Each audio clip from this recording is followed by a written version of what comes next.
હાલો મિત્રો, સ્વાગત છે તમારું મારા વ્લોગની અંદર। આપણે કોલેજની પરીક્ષા આવી ગઈ છે એટલે હું ને મારા બે ત્રણ ભાઈબંધો ઉપડી ગયા છે સુરનગર કોલેજની પરીક્ષા દેવા માટે। આ કયું સર્કલ છે જરા કોમેન્ટ કરી નાખજો। સ્ટેશને પર ગયા આપણા ભાઈબંધો ભેગા થઈ ગયા હતા।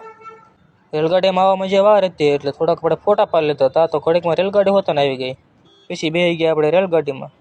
આને કંઈક અલગ જ ફિલિંગ આવે છે રેલગાડીમાં બેસવાની। તો આ ભાઈબંધ તો ક્યારનો સણાની દાળ વાટે બેઠો છે પણ આવતી જ નથી। રેલગાડીના દરવાજા પાસે પવન બહુ સારો હતો એટલે હું મારા ભાઈબંધ બે આવી ગયા દરવાજા પવન ખાવા। સક્સેસફુલી લેન્ડિંગ થઈ ગયું છે આપણું સુરેન્દ્રનગરમાં। પછી બધા હવન લબાસા લઈને મેળ્યા રિક્ષા બાજુ અમે બધા હાલવા। પછી 2 કરોડની રિક્ષા બાંધીને ઉપડી ગયા અમે બધા ભાઈબંધો હોસ્ટેલ બાજુ। હોસ્ટેલે ઠેલા બેલા મૂકીને ઉપડી ગયા પાછા રખડવા સુરનગરની શેરીઓમાં।